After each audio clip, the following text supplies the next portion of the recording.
Welcome back to the channel, everybody. Today's video is a three-way comparison with the SCAR15, the Zephyrus S15, and the Legion 7i. I'm going to take you through which one I'd recommend out of these, some of their features, their specs, some of the things I dislike about each of them, and give you which one I would actually buy at the end of the day. So, let's roll.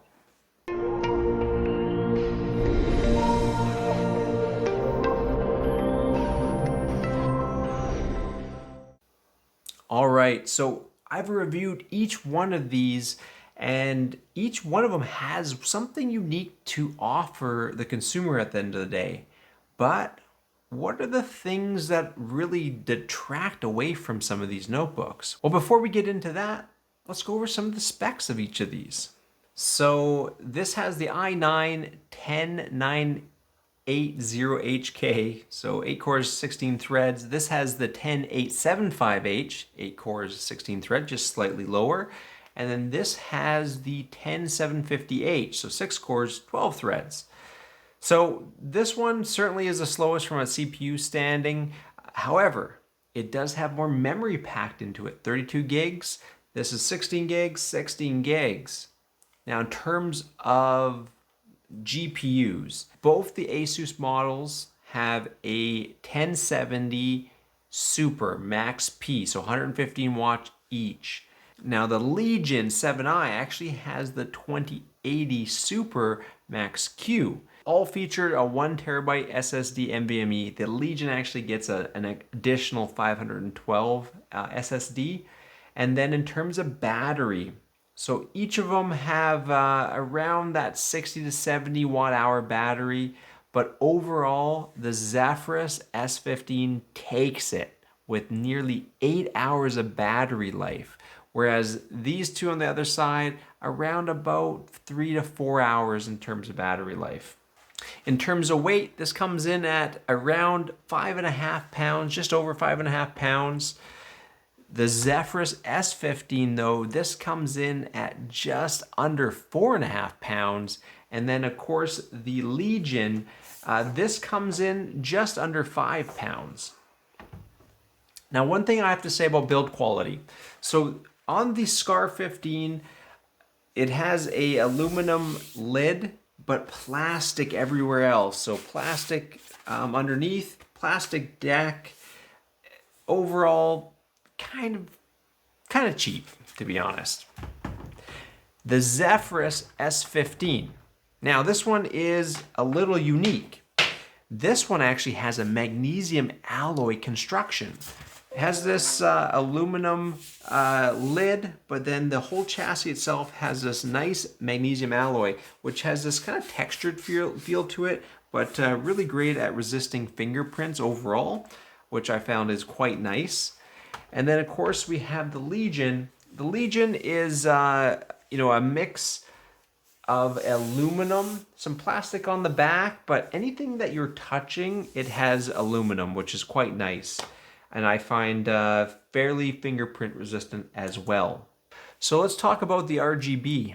Well, when we talk about the keyboards on each one of these units, the RGB that comes through the keyboards is fairly non-uniform as it relates to the two Asus models. Their implementation just simply doesn't get your full color all the way through each of the secondary keys. You can kind of see it's just a little bit washed out on the top row here. Not a big deal, but something to watch out for nonetheless.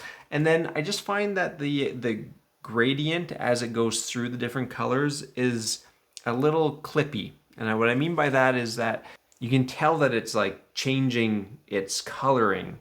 Whereas in the Legion, it's very smooth. Like it's really nice. Coloring comes through all the keys as well as the secondary function keys on the laptop itself. So I think the RGB on the keyboards are quite good. Now, I do find that the Asus keyboards are just slightly better, slightly more tactile than the Legion, but still, that's just slight. Like, it's just a slight difference. And so I would say both keyboards are really the same in both the SCAR and the Zephyrus S15. In terms of the rest of the RGB, Well, you can see, I think if you were gonna, claim a victory across any of them, I think this one pretty much has it beat.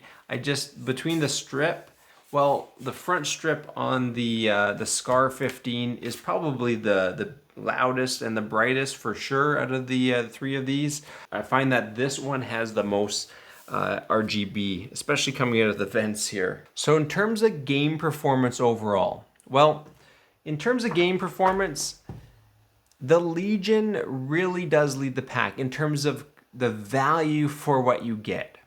It is sporting a 2080 Supermax Q. Now these both have the 2070 Max Ps, and then the Alienware iteration of that, it actually beats it out, but it's not in this battle. So in terms of a head-to-head, the reality is this provides the most performance for the money. Now in terms of noise levels, these both at performance modes come in at around 57 decibels. Turbo goes higher than that, 60 to 63 decibels. Now when we turn our attention over to the Legion, well, this actually comes in around that mid 40s to low 50s. And I find that overall, this provides the better acoustics. In terms of the speakers, I find have a bit more richness in the Legion compared to these. So in terms of the models, as you can tell where this is going, the SCAR15 is no good. I just think for the value for the money, it doesn't stand out enough. I think the Zephyrus S15 certainly beats it hands down. Between the battery life, the screen, geez, I didn't even talk about the screens. So screens in these, both the Asus actually feature a 300 hertz screen. That's 1080p, 100% of the sRGB, great screen. That being said, still the S15 since it's effectively the same. Now the Legion, the screen on this one, 1080p, only 240 hertz, but Dolby Vision, 100% of the sRGB, as well as 500 nits. This is definitely one of the best screens. And guess what? No screen bleed on this screen at all, which, I feel like when you get like the panel lottery, this is one of the few that have actually came out with no screen bleed. In terms of a recommendation, I think the Legion 7i is far better than these two over here. Now, I'm not saying it's not without its quirks. In terms of the build quality on this one, the hinge has some issues. It is pretty wobbly, as you can see. I really don't like that. Also, the screen is slightly not aligned to the deck itself, like just 1.5 millimeters. Again, just a small detail that they could likely just fix in quality control. But this is one of their first models, so I do anticipate Lenovo is going to get this right, and this is going to be really quite a good gaming notebook in years to come. But that being said, even the first gen iteration is really, really good. If I am going to recommend any of them in the mix, the Legion 7i will take the cake. Now, that being said, if you need more battery, S15 definitely gives you double the amount of battery, which is very, very impressive. So that wraps up the three-way comparison. Hope you liked the video. Please like and subscribe to the channel. Also, let me know what you thought. Put a comment down below. I'll post a link to all these notebooks in the description down below. And until next time, bye for now.